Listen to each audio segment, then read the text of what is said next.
এদিকে ডাকসুর নির্বাচনে ছাত্র শিবিরের অনেক বেশি ভোট পেয়ে নির্বাচিত হয়েছে সাদিক কাইয়ুম। কিন্তু ছাত্র দলের এখানেই বড় আপত্তিটা ঘটে গিয়েছে। ছাত্র দলের প্রশ্ন হল, শিবিরের প্যানেলের সিট নিয়ে ঢুকতে দেয় আর ছাত্রদলেরটা দেখলে বাধা দেয়, এমন অভিযোগ তুলেন ছাত্রদলের নাসির।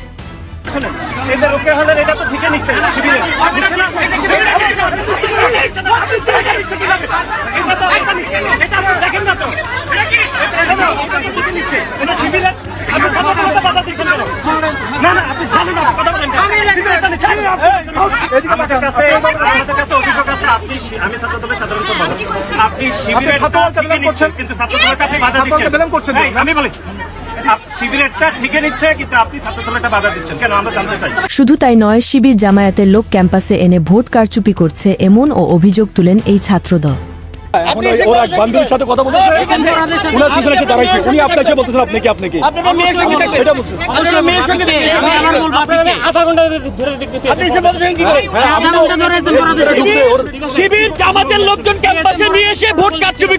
এছাড়াও সাদিক ও ফরহাদ সম্পর্কে যে অভিযোগ করলেন উমামা ফাতেমা, চলেন তা শুনে আসা যাক।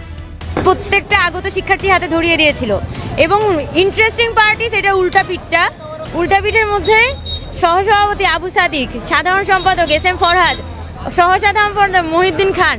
So that is this the list. বুঝাই যায় যে এখানে একটা গুপ্ত প্যানেল ফাংশন করছে। শুধু তাই নয়, ভোট গণনার সময় সাদিক কায়েমকে ঢুকতে দেয় অভিযোগ ও তুলেন ছাত্রদলের কর্মীদের। ম্যানেজার জানে না, প্রক্টর স্যার জানে না, অ্যাসিস্ট্যান্ট প্রফেসর জানে, আপনি জানেন না। আচ্ছা, আপনি এই তো জানেন না আর কি, কেউ জানে। তাহলে আমার মনে হয় যে প্রার্থী সাদিক কায়েম ঢুকেছিল সে হয়তোবা দেয়াল টপকে ঢুকেছিল। আপনি আরও শুনে অবাক হবেন যে সাদিক কায়েম ও ফরহাদের ব্যালট আগে থেকেই ক্রস দেওয়া ছিল, এমন অভিযোগ তুলেন এই শিক্ষার্থী।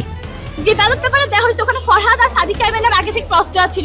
ওই মেয়ে আমাকে দেখেন 9 বার ফোন দিয়েছে, আমি ওকে ধরার পর সে আমাকে ঘটনাটা বলছে যে দোস্ত টেবিল নাম্বার একটা সমস্যা আছে, ওটা আমাকে ব্যালট পেপার দিয়েছে, ওখানে অলরেডি ফরহাদ আর সাদিক কায়েমের নাম ক্রস দেওয়া ছিল। শিবির ইস্যুতে ছাত্রদল নেতাদের সাথে ঢাবির ভিসির উত্তপ্ত বাক্য বিনিময়, যা দেখে আপনি অবাক হবেন। আপনি চুপচাপ বসে যান, চুপচাপ বসে যান। যেটা বলছি কোনো জায়গায় কোনো সময় শুনিনি আমরা কোন আশা, কোনো সময় করছে। আপনারটা আপনি বলেন, আপনারটা আপনি বলেন, আপনারটা। শুধু তাই নয়, এখানে ছাত্র দলের কর্মীরা যে আচরণ করেন তা আসলেই নিন্দাজনক। ছাত্রদলের সভাপতি রাকিব তো বলেই দিয়েছে যে কোনো সময় গেটের সামনে হামলা হতে পারে। তাহলে এটা কি হুঁশিয়ারি ছিল নাকি ধমক ছিল, কোনটা আপনারাই কমেন্ট করে জানিয়ে দিয়েন। ঢাকা বিশ্ববিদ্যালয় এত নতজন কেন স্যার? দয়া করে স্যার এই বিষয়ে স্পষ্ট জবাব দিবেন, কারণ যে কোনো সময় সংঘর্ষ হতে পারে। পরিশেষে বলতেই চাই, কেউ জীবনে প্রথমবার ভোট দিয়ে আনন্দে আত্মহারা হয়েছে, কেউ আবার ভিপি পদে ছাত্র শিবিরের সাদিক কাইয়ুমকে ভিপি পদে দেখতে চেয়েছেন, আর কেউ আবার বলতেছে এখানে আগে থেকেই কে কোনো পদ পাবে তা আগে থেকেই নির্ধারিত করা হয়েছে। এভাবে যদি ডাকসুর নির্বাচনে হয় তাহলে আগামী জাতীয় নির্বাচনে কি হতে পারে একটাবার ভেবে দেখেছেন? শেষমেশ বলতে চাই, এই ঢাকা বিশ্ববিদ্যালয়ে ডাকসুর নির্বাচনে আপনি ভিপি পদে কাকে দেখতে চেয়েছিলেন তা কমেন্ট করে আমাদের জানিয়ে দিতে পারেন। এছাড়াও এই ডাকসুর নির্বাচন কি সঠিকভাবে হয়েছে কিনা তা আমাদেরকে কমেন্ট করে আপনার মতামত প্রকাশ করতে পারেন। অনেক মেয়েরাই চায় যে শিবির সমর্থিত যে প্যানেল সবাই না হলেও অন্তত ভিপি যেন সাদেক কায়েম ভাইয়া হয়। নতুন নতুন আপডেট খবর পেতে চ্যানেলটি সাবস্ক্রাইব করে পাশেই থাকবেন।